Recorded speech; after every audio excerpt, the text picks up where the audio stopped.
잠깐만요. 자, 녹화를 시작했습니다. 자, 그래서 시대적 배경을 한번 살펴보면은 이제 엘리멜렉이라는 사람이 등장을 해요. 이 엘리멜렉이라는 사람은 유다 지파 사람이라고 보여져요. 왜 그러냐면은 엘리멜렉이 가진 기업의 이제 위치가 여기 나오는 베들레헴이라는 곳이거든요. 베들레헴은 또 우리가 어떻게 알고 있죠? 예수님의 태어나신 고향이라고 우리가 잘 알고 있죠.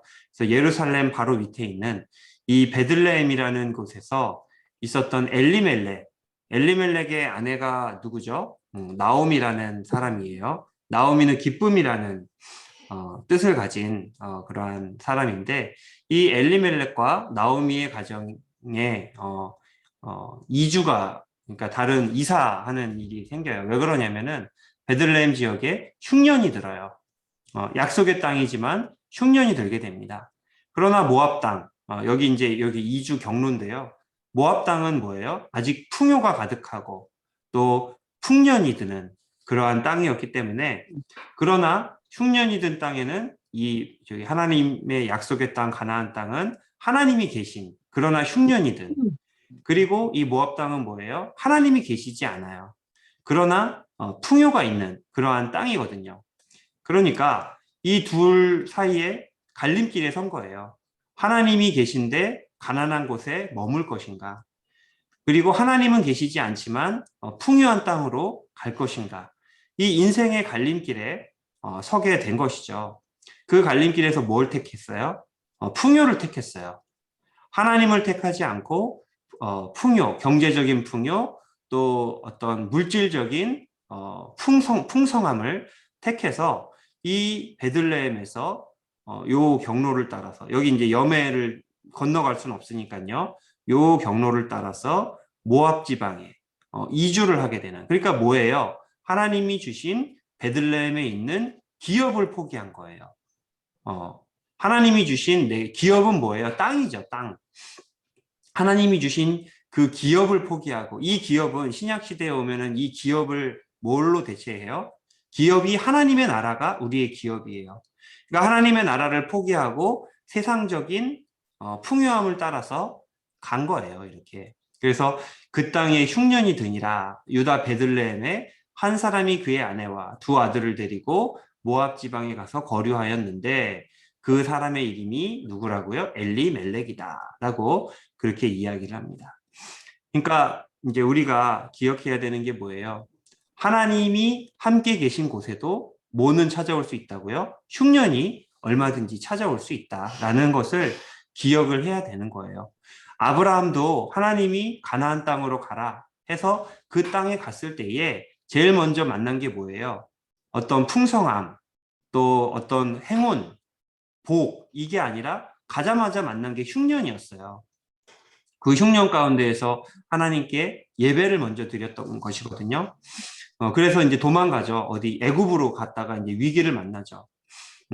여기도 마찬가지예요. 베들레헴이라는 이 이름의 뜻이 뭘까요? 베들레헴은 무슨 뜻이 뭔지 아세요? 무슨 뭐죠? 뜻이? 풍성한 떡집. 예, 맞아요. 베스라는 말은 집이라는 뜻이고요. 레헴이라는 말은 고기, 빵이라는 뜻이에요. 그래서 베이트레헴 하면은 빵의 집이, 빵집이라는 뜻이에요. 오늘날로 치면은 방앗간이라는 뜻이에요. 왜 그러냐면은 곡식이 원래 풍성한 곳이거든요. 그럼에도 불구하고, 그러니까 이게 베델은 또 뭐예요? 집이고 하나님. 하나님의 집이라는 뜻이죠. 이게 이름을 나눠보면 뜻이 이제 나오는데, 그래서 베들레헴에도, 하나님의 축복의 땅인 베들레헴에도 흉년이 들 수 있다라는 것을 우리가 알 수 있죠. 이제 이 갈림길에서 무엇을 택하는지는 우리의 몫이에요. 그래서 이제 그리고 이제 두 아들을 데리고 모압 지방에 갔는데, 두 아들이 모압에서 이제 결혼을 해요. 이제 엘리멜렉, 베들레헴의 기업을 가진 엘리멜렉이 나오미와 함께 갔을 때에 두 아들이 누구예요? 말론과 기련이에요. 이 말론과 기련이 각각 모압에서 아내를 맞이하는데 말론은 룻이라는 아내, 그리고 기련은 오르바라는 아내를 맞이하여서 거기서 모압 지방에 정착해서 살게 됩니다. 자, 그런데 정착해서 잘 살고 좋으면은 이제 이야기가 뭐 별로 중요하지 않은데 여기서 이제 어떻게 돼요? 중요한 일이 일어나죠. 뭐예요? 야, 엘리멜렉이 죽게 됩니다. 여기서. 그래서 어느 정도 살아요. 엘리멜렉이 죽고 이제 그 이후에 부를 맞이했는데 시간이 지나니까 어떻게 돼요? 10년 뒤에 말론과 기련이 또 죽게 돼요. 그러니까 남자들만 다 죽었죠. 그러니까 여기 여자들만 남았어요. 그러니까 이제 나오미에게 더 이상 소망이 남아있지를 않아요. 그래서 나오미가 돌아가려고 베들레헴으로 돌아가려고 하니까 이 두 며느리가 따라와요. 그래서 따라오다가 나중에 누가 탈락해요? 여기서 예, 오르바가 자기 고향으로 돌아가게 됩니다. 그래서 남은 사람이 바로 나오미와 룻 두 사람이 같이 베들레헴으로 돌아오게 되는 요 이야기가 룻기의 이제 이야기의 시작이에요. 그래서 나오미는 괴로웠죠. 얼마나 괴로웠으면 나오미라는 이름의 뜻은 기쁨이라는 뜻이거든요. 근데 내 이름을 나오미라 하지 마라. 기쁨이라 하지 마라. 내 이름을 마라라 하라. 마라는 출애굽기에 한번 나왔던 지명 이름인데요. 쓰다, 네, 괴롭다, 쓰다 이런 뜻을 가지고 있어요.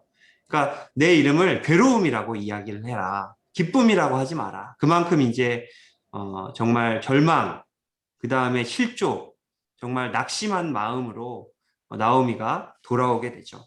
자, 여기 등장하는 이 룻이라는 사람이 이제 주인공인데 이 사람이 어떤 사람인지가 중요해요. 이제 룻은 누구인가? 이 그림이 이제 무슨 그림이에요? 여기 이제 나오미이고 여기 룻인데 이 나오미는 뭐 하고 있는 거예요? 야, 가라 좀. 가. 하니까는 룻이 아니에요. 저 어머니 따라갈게요. 하고서는 이렇게 이제 하고 있는 모습이 여기 나타나 있죠. 그래서 룻이라는 사람은 어떤 사람인가? 이방 여인이에요. 모압으로 이주한 말론과 결혼한 모압 여인이다. 그래서 이 룻이라는 인물이 이 구약사에서 있어서 굉장히 중요한 인물인데 왜 그러냐면은 이제 마태복음 그 처음에 보면은 예수 그리스도의 계보가 나와요. 예수 그리스도가 아브라함으로부터 어떻게 예수님까지 이렇게 계보가 이어졌는지 그 계보를 설명하는 그게 나오는데 이 계보에 총 5명의 여인이 등장을 합니다. 근데 그 5명의 여인 중에 4명이 이방 여인이에요. 그 이방 여인이 누구냐면은 첫 번째는 유다의 그 며느리였던 다말. 예, 이 다말이 엘이라는 그 아들 오난, 셀라 이런 세 아들이 있었는데 엘도 죽고 오난도 죽고 나중에는 이제 홀로 됐다가 자기 시아버지인 유다를 창녀처럼 이렇게 꾸며가지고 호드겨가지고 아들을 낳는 그 사람이 이제 다말이죠. 그 다음에 이제 나오는 사람이 룻이에요. 룻. 그 다음에 라합. 그 다음이 이제 우리아의 아내, 햇사람 우리아의 아내 바세바. 그러니까 햇사람이라고 여겨지죠. 이 네 사람이 다 이제 이방 여인이에요. 그만큼 예수님은 유대의 예수님이기도 하지만 이방의 이방의 구원자이기도 하다라는 것을 알려주기 위해서 그런 것이죠. 그래서 일단은 이방 여인, 그 다음에 나그네, 시어머니와 함께 타지에 이주한 사람, 그 다음에 과부, 기업이 없는 가난하고 소외된 계층.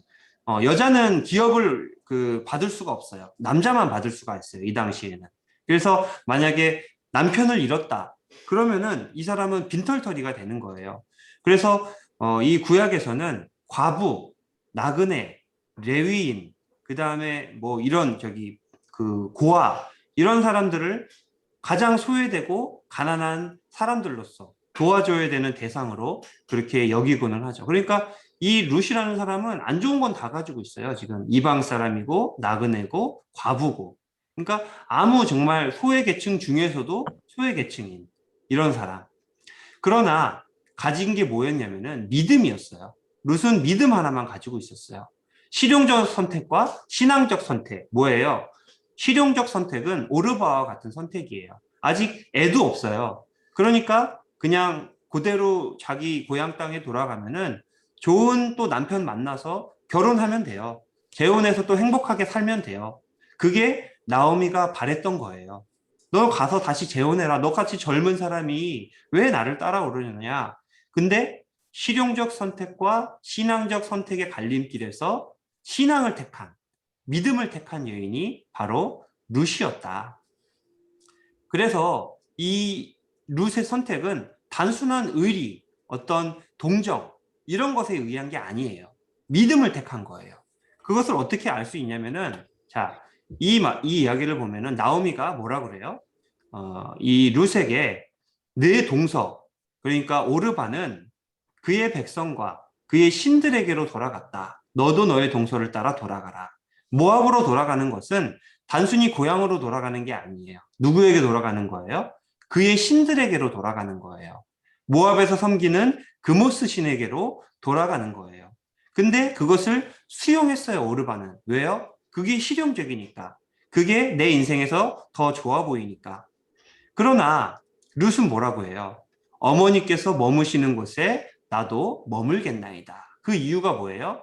어머니의 백성이 나의 백성이 되고 어머니의 하나님이 나의 하나님이 되시리니. 이게 무슨 말이에요? 나는 하나님을 따라 아무것도 없지만 어머니와 함께 베들레헴으로 가겠습니다. 그곳에서 내가 객이 되고 나그네가 되고 과부가 되고 아무것도 없다 할지라도 내가 하나님, 어머님이 섬기시는 그 하나님을 따라서 내가 베들레헴으로 가겠습니다. 이거는 믿음이 아니고서는 고백할 수 없는 그러한 고백이다. 그러니까 단순한 동정이나 의리에 의한 게 아니에요. 오르반은 단순한 동정이나 의리에 의해서 어머니를 따라가려고 했어요.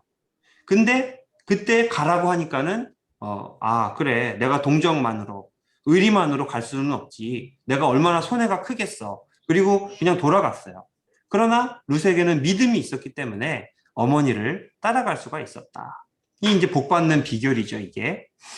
그래서 어머니를 따라간 룻이 이제 할 일이 없어요. 가니까는 여인들이 뭘 하겠어요? 가서 뭐 막노동을 하겠어요? 밭도 다 잃어버렸어요. 이제 기업을 다 잃어버렸어요. 10년이 넘는 세월 동안 나오미와 엘리멜렉, 그 다음에 그 자녀들이 모압에 가 있었기 때문에 그들이 원래 가지고 있었던 땅의 기업을 다 잃어버렸어요. 그러니까 이제 시어머니만 모시는 이 룻이 할 수 있는 게 뭐예요? 이삭 줍기예요. 이삭 줍기는 도둑질이 아니에요. 우리나라도 옛날에 뭐를 좀 허용을 해줬어요. 그 서리, 그쵸? 남의 밭에 가서 이렇게 어느 정도는 서리에서 먹는 거를 눈 감아주고는 했잖아요. 아주 오래전이지만 뭐 무도 좀 뺏어 먹고 포도도 좀 뺏어 먹고 뭐 저도 옛날에 무서리 한 적이 있는데 어렸을 때 뭐 이렇게 빼서 이렇게 좀 먹어도 주인이 뭐 이렇게 막 나무라지 않아요. 그냥 애들 뭐 하겠거니 해가지고. 근데 이제 여기는 율법으로 정해놨어요. 아예. 하나님께서 가난한 자들을 위해서 너희 땅에서 곡식을 거둘 때에 반 모퉁이를 다 거두지 말래요. 한 모퉁이에 이렇게 그 곡식 남은 게 있으면 다 베지 말고 그 다음에 떨어진 이삭도 줍지 말래요. 그래서 포도원의 열매도 다 따지 말고 열매 떨어진 포도도 줍지 말고 그 누구를 위해 남기는 거예요? 가난한 사람, 거류민, 객과 나그네를 위해서, 고아를 위해서 그들이 그것을 주어서 먹을 수 있도록 그것을 버려두라. 이게 뭐예요? 레위기 19장에서 기록한 율법의 말씀이에요. 가난한 자들을 위하여 남겨두어라. 그래서 이 율법을 따라서 룻은 어머니와 자신을 위해서 이삭 줍기를 하면 여기는 있는 사람들은 다 뭐예요? 지금 추수하고 있는데 여기 가난한 여인 룻은 이삭 줍기를 하고 있습니다. 그래서 이 이삭 줍기를 통해서 어머니와 자신의 생계를 유지해 나가는 모습을 볼 수가 있는데 이렇게 밭에서 이삭 줍기를 하다가 만난 사람이 바로 보아스라는 사람이에요. 예. 어떻게 이제 이 과정이 이렇게 되죠? 이삭을 줍다가 계속 밭을 따라서 이렇게 가다가 보아스의 밭에 이제 이르게 돼요. 이 보아스의 밭에서 보아스가 룻을 발견하게 돼요. 그래서 이 여인이 어떤 여인이냐 알아보게 했더니 시어머니를 따라서 모압에서 베들레헴으로 온 이방 여인입니다. 라는 소식을 듣게 되고 그 소식을 듣고 친절을 베풀죠. 말씀을 보시면은 여러 가지 친절을 많이 베풀어요. 불러가지고 일꾼들과 함께 떡을 먹게 하고 그 다음에 이 일꾼들에게 이야기를 해서 일부러 조금 그 이삭도 많이 떨어뜨려 놔라. 그리고 너희들은 이 여인을 꾸짖거나 해코지하지 말고 건드리지 말아라. 그냥 이렇게 편안하게 이삭을 주울 수 있도록 배려해줘라. 여러 가지로 이제 신경을 많이 써주는 모습을 볼 수가 있어요. 그러니까 이렇게 배려를 많이 해주니까 어떻겠어요? 많이 거두어요. 이삭 죽기를 굉장히 많이 하게 돼서 곡식을 한 에바, 그러니까 한 에바는 오늘날로 따지면 쌀 12대 정도 된다고 해요. 그러니까 엄청 많은 그 양을 하루 동안에 이렇게 거둘 수가 있게 된 거죠. 이게 이제 배려가 아니면 어떻게 이렇게 할 수가 있겠어요. 그래서 이런 소식을 룻이 나오미에게 전달을 했더니 이 보아스라는 사람이 누구였어요? 알고 봤더니 자신의 남편 엘리멜렉의 가장 가까운 친족 중에 한 사람이었다라는 것을 깨닫게 되죠. 그래서 이 친족이라는 게 왜 중요하냐면은 친족은 될수 있으면 코로나 예. 검사하고 저랑 코로나 검사 해야지 일단. 좀 저기 왜 중요하냐면은 이 가까운 친족이라는 것이 왜 중요하냐면은 이스라엘에 있는 고엘 제도 때문에 그래요. 자, 고엘 제도라는 게 뭐냐면은요. 기업 무르기인데 세 가지가 있어요. 첫 번째는 뭐냐면은 이제 요런 경우예요. 그 엘리멜렉이 멀리 떠나서 어떻게 됐어요? 모압으로 간 사이에 기업을 잃어버렸어요. 이런 경우도 있지만 빚을 지게 되거나 아니면 돈이 부족하게 되거나 그래서 자기가 가지고 있는 기업을 팔아야 되는 경우가 생겨요. 먹고 살기 위해서 땅을 팔아야 되는 경우가 생겨요.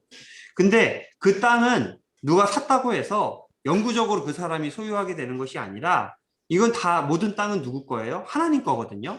결국에는 다시 돌려줘야 돼요.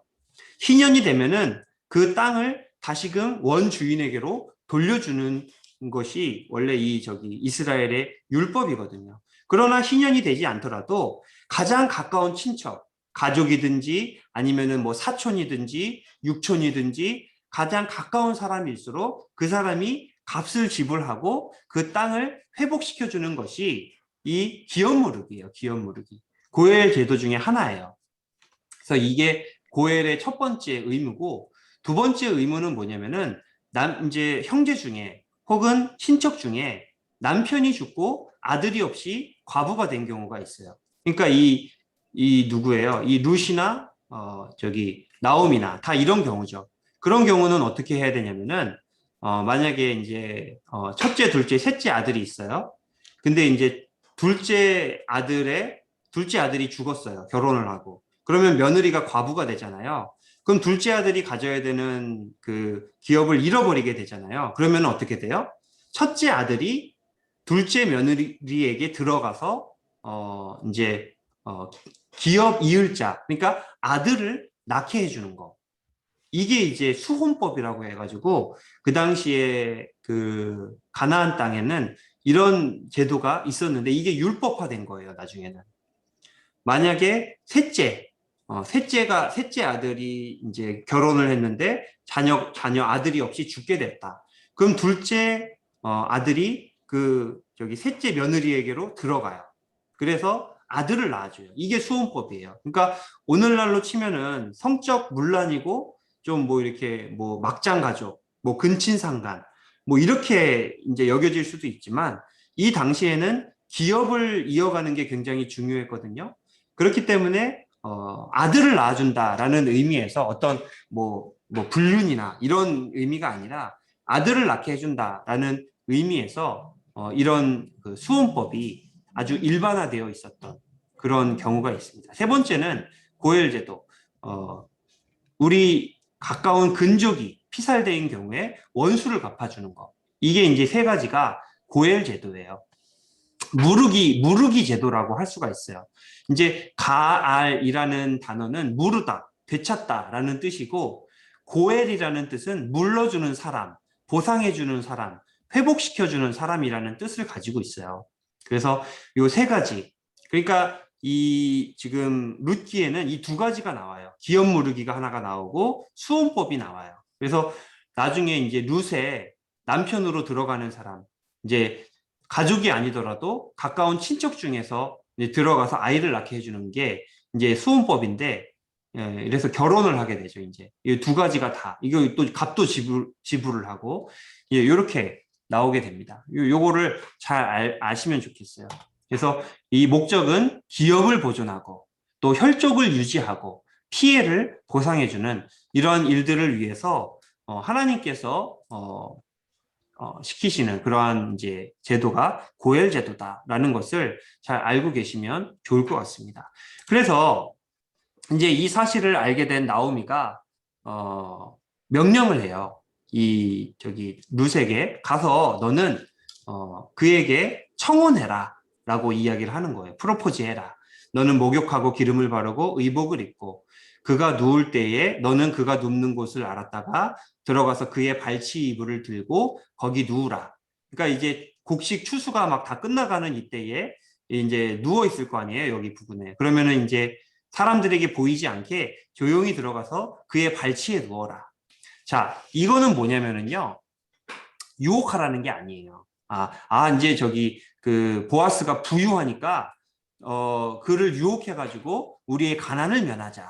이런 뜻으로 이야기하는 게 전혀 아니에요.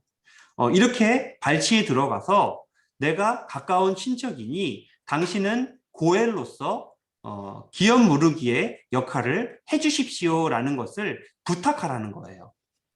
그러니까 이거는 율법이지만 사람들이 안 지킬 수도 있는 것이거든요.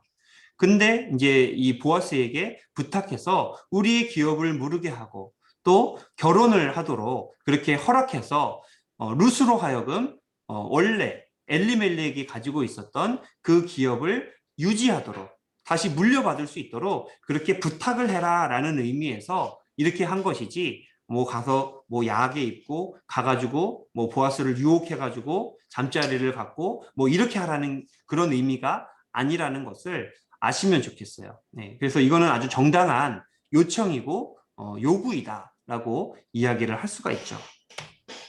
그래서 룻이 그 말대로 순종해요. 룻이 시어머니에게 이르되 어머니의 말씀대로 내가 다 행하리이다. 아주 순종적이죠. 어머니의 말씀이 맞습니다.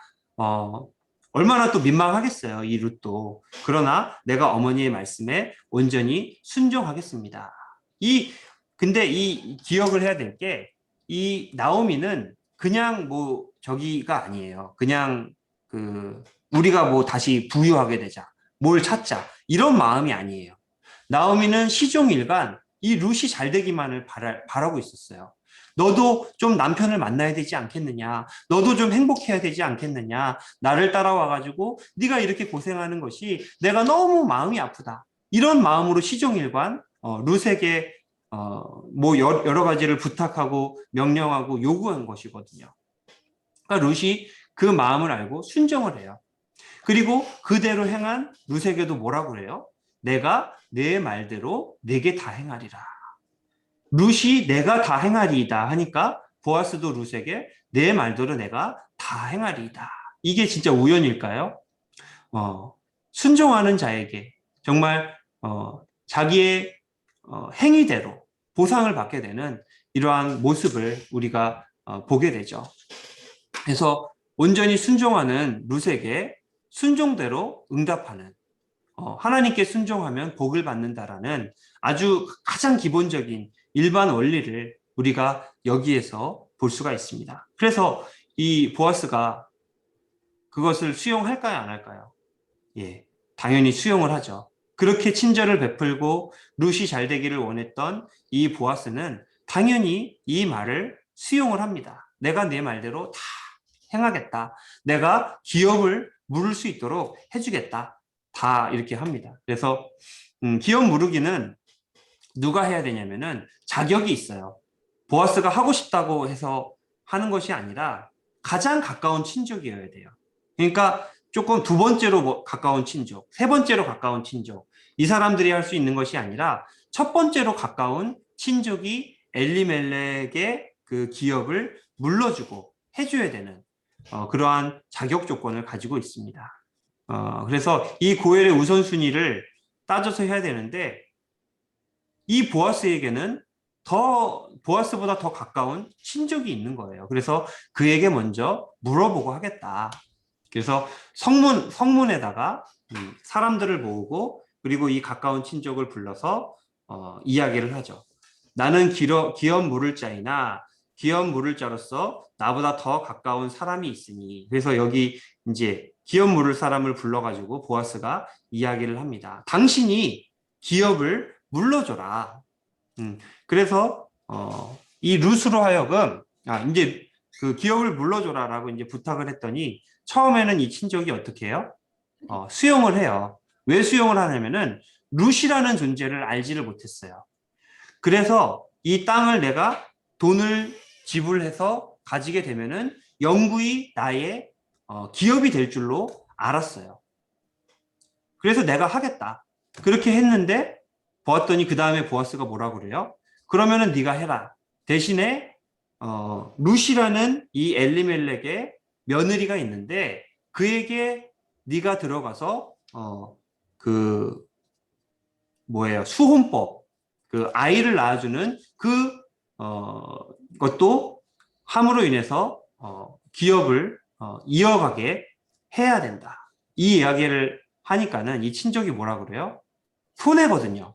예, 내 기업이 되는 게 아니라 그 룻에게 낳아준 그 아들이 갖게 되는 기업이기 때문에 뭐라 그래요? 내 기업에 손해가 있을까 하여 물으지 못하겠으니 내가 물을 것을 내가 물으라. 그러니까 아까도 말씀드렸지만 이 고엘 제도는 뭐예요? 고엘 제도는 내가 이득을 얻는 제도가 아니에요.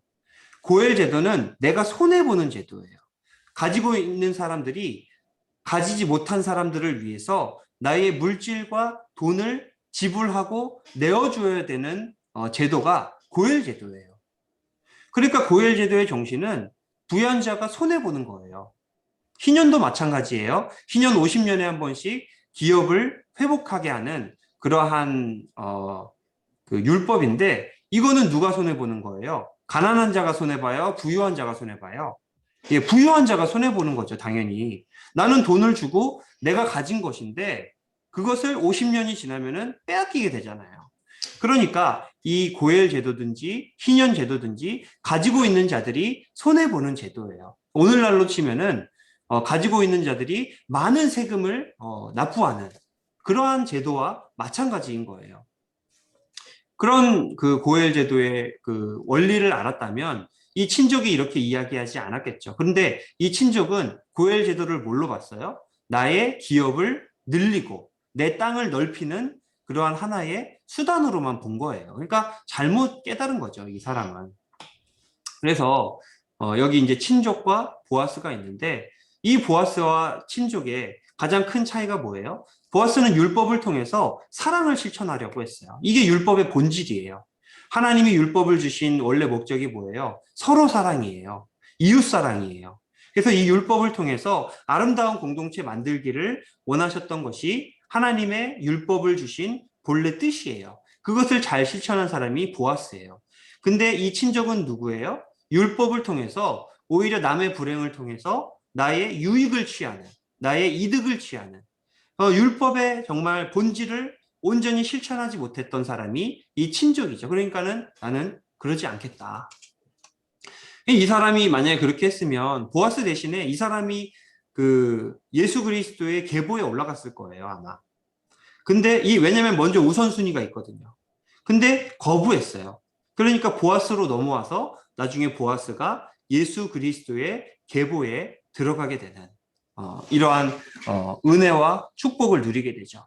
그래서 결국은 보아스가 가장 우선순위가 되게 되고 결국 결혼을 하게 되죠. 그 땅에 대해서 이 보아스가 다 지불해 줬을 뿐만 아니라 돈을 지불해 줬을 뿐만 아니라 룻과 결혼해서 그에게 아이를 낳게 함으로 인해서 그 기업을 이어가게 하는 엘리멜렉과 나오미가 가지고 있었던 베들레헴의 기업을 이어가게 하는 그 역할까지 했던 것이 보아스의 그 역할이었다. 그래서 4장 13절에 보아스가 룻을 맞이하여 아내로 삼고 그에게 들어갔더니 여호와께서 그에게 임신하게 하심으로 아들을 낳은지라. 이게 누구예요? 바로 오벳이다. 다윗의 할아버지가 되는 오벳이다. 그래서 한번 계보를 다시 한번 보면은, 자, 여기까지 했었죠. 엘리멜렉 죽고 말론 죽고 기럨 죽고 오르바는 떠나고 나오미와 룻만 남아서 그 베들레헴으로 돌아왔어요. 여기에서 보아스가 이제 룻과 결혼을 하게 되죠. 그래서 이제 아들을 낳게 되는데, 이제 그 아들이 누구예요? 자, 오벳이 누구라고 했어요? 다윗의 할아버지라고 이야기를 했어요. 그 다음에 오벳이 이새를 낳고 이새가 결국은 다윗을 낳게 되는 이 예수 그리스도의 계보가 이어지는 것이 바로 이 룻과 보아스, 나오미 이 이야기이다라는 것을 우리가 여기에서 알 수가 있습니다. 이게 되게 굉장히 중요한 계보잖아요. 예수 그리스도의 계보. 그래서 결과는 문자적 표면적 실천이냐, 아까 그 친족이죠. 이렇게 해서 자기 이득을 보는 이 사람이냐, 아니면 연약한 자를 돌보는 헤세드는 은혜라는 말이에요. 정말 은혜와 자비의 실천이 있는 사랑과 회복의 법이냐 하는 것. 그 뭐예요? 이게 아니라 결국은 이게 본질이다. 율법의 본질이다.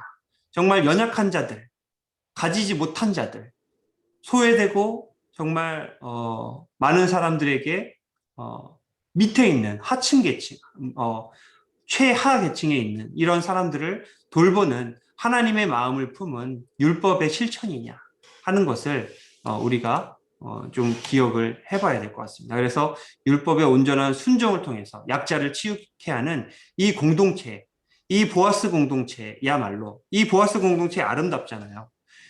모압에서 아무것도 가지지 못한 채로 상처 입고 정말 아무것도 없는 이 연약한 나오미와 룻을 내쫓아낼 수도 있었는데, 오히려 그들을 따뜻하게 맞이해주고 그들을 배려해주고 오히려 이삭을 흘려주고, 그뿐만 아니라 율법의 고엘 제도, 그러니까 기업 무르기를 통해서 그들의 잃어버렸던 기업을 되찾게 해줄 뿐만 아니라 또 잃어버렸던 혈족을 다시 소생케 해주는 정말 회복의 공동체가 이 보아스의 공동체였다. 과연 이러한 공동체가 오늘날 우리 교회 가운데 적용이 되는가? 우리의 교회는 연약한 자들을 품어서 그들을 회복시켜주고 그들의 마음을 위로해주고, 그래서 그들로 하여금 온전히 세워줄 수 있는 그러한 공동체가 우리 교회인가? 아니면은 조금 냄새 난다고, 아니면 가난하다고, 정말 소외된 사람들이라고 오히려 교회에서 내쫓고, 오히려 우리만의 뭐예요? 카르텔을 더 공고히 하는 그러한 공동체인가? 우리 공동체가 어떤 공동체인지를 한번 돌아보아야 되는 그러한 말씀이 바로 룻기의 말씀이다라는 것이죠. 그래서 정말로 여기에 다 있어요. 연약한 자를 돌보는 헤세드의 실천, 율법의 온전한 순종을 통해서 약자를 치유하는 공동체, 이것이 바로 룻기의 주제이다라고 이야기를 할 수가 있는 것입니다. 자, 그래서 이 룻기는 단순하게 뭐 4장밖에 이제 안 되는 그런 말씀인데요. 짧다고 해서 중요하지 않은 말씀이 아니에요. 굉장히 중요하고 예수 그리스도의 계보라는 그러한 역할에 있어서도 중요하지만, 우리의 율법의 참된 실천이 무엇인지, 정말 하나님이 율법을 통해서 만들고자 했던 이스라엘의 공동체의 모습이 어떤 모습이었는지를 아주 잘 보여주는 그러한 말씀이 룻기의 말씀이다. 여기에서 중요한 인물이 보아스라는 인물이죠. 룻과 보아스가 정말 너무나도 중요한 인물로서 다가오게 됩니다. 그래서 말씀을 좀 기억하시면서 정말 우리가 전체가 다 그럴 수는 없겠죠. 모든 사람들이 다 이제 이렇게 할 수는 없겠지만, 나 스스로가, 나 한 사람부터 이러한 아름다운 공동체를 만들어가기 위해서 노력하는 그 노력들이 필요할 줄로 믿습니다. 그래서 잘 묵상 다시 한번 쭉 읽어보시면서 하시면 좋겠고요. 혹시 질문 있으세요? 오늘 말씀이나 뭐 앞으로 일정이나 신방은 지금 말씀드렸지만 대면 신방이 어렵기 때문에 온라인으로만 하고 있는데요. 그럼에도 이제 대면 신방을 원하시는 분들이 아마 계셨던 걸로 기억을 해요. 그래서 원래 1학기 때 이제 신방이 거의 이제 일정이 끝나는데 이번 학기가 워낙 많이 못하고 한 19역까지만 좀 이렇게 하고 그 뒤는 거의 잘 못한 것 같아요. 제 생각에도. 근데 이제 그렇기 때문에 이제 2학기 때 예, 원하시는 분들은 그때는 좀 낮을 수도 있겠죠. 2학기 때라고 다 보장이 되는 거는 아닌데 2학기 때 그래도 이제 원하시는 분들은 신방을 진행하도록 그렇게 좀 늘려서 기한을 늘려서 진행하도록 하겠습니다. 그래서 그때 다시 신청하실 수 있도록 그게 아니고 이제 온라인으로만 하겠다 하는 분들은 지금 하시면 돼요. 지금 이번 학기 때 이렇게 해서 신청해 주시면 될 것 같고요. 그 종강은 이제 다음 주는 우리 쉬고요. 그 다음에 26일, 그 다음 주 이제 5월 26일은 전체 기도회로 진행이 되고요. 그 다음에 6월 2일, 9일은 이제 두 번 남았어요. 두 번 더 하고 16일은 이제 종강 모임으로 이번 학기 구역 리더 모임, 성경 공부를 마치도록 하겠습니다. 그래서 6월 16일이 마지막 날이다 하는 것을 기억하시면 좋겠습니다. 예, 다른 질문 없으시죠? 네, 없어요. 예, 그러면은 뭐 좀 시간이 좀 저기 한데 뭐 마치도록 하겠습니다. 제가 기도하고 마치도록 하겠습니다. 하나님 아버지 감사합니다. 오늘 이렇게 또 너무나도 오랜만에 우리 구역장님들 함께 모시고 또 이렇게 귀한 말씀을 나눌 수 있는 시간 허락하여 주시니 감사합니다. 하나님 언제 어디에 있든지 우리 구역장님들 한 분 한 분 하나님께서 기억하시고 지켜 보호하여 주시옵소서. 아버지 하나님 주님의 말씀으로 늘 그 심령을 채워가게 하시고 무장하여서 아버지 나태해지거나 또 신앙이 무너지는 일들이 없도록 주님께서 늘 도와주시며 오히려 아버지 하나님 집에서도 더 주님의 일들을 잘 감당하실 수 있는 주님의 귀한 일꾼들 되실 수 있도록 지혜와 건강과 능력과 필요한 모든 것들을 공급하여 주시옵소서. 또 다음 주에 볼 때까지, 다다음 주에 볼 때까지 언제 어디에서든 건강하게 지켜주시며 가정마다 또 일마다 사업마다 주님께서 책임져 주셔서 주님을 섬기는데 아무런 장애가 되지 아니하도록 주님 인도하여 주시옵소서. 감사드리며 예수 그리스도의 이름으로 기도하옵나이다. 아멘. 감사합니다. 감사합니다. 수고하셨습니다. 감사합니다. 예, 예. 갑자기 머리 잘랐네. 2주 뒤에 네, 뵙겠습니다. 헤어스타일 바꿨어요. 예. 목사님 축하- 건강 조심하시고요. 네, 감사합니다. 네, 헤어가 잘 기도하겠습니다. 어울리십니다. 감사합니다. 다음 네, 주에 뵐게요. 감사합니다. 네, 감사합니다. 예.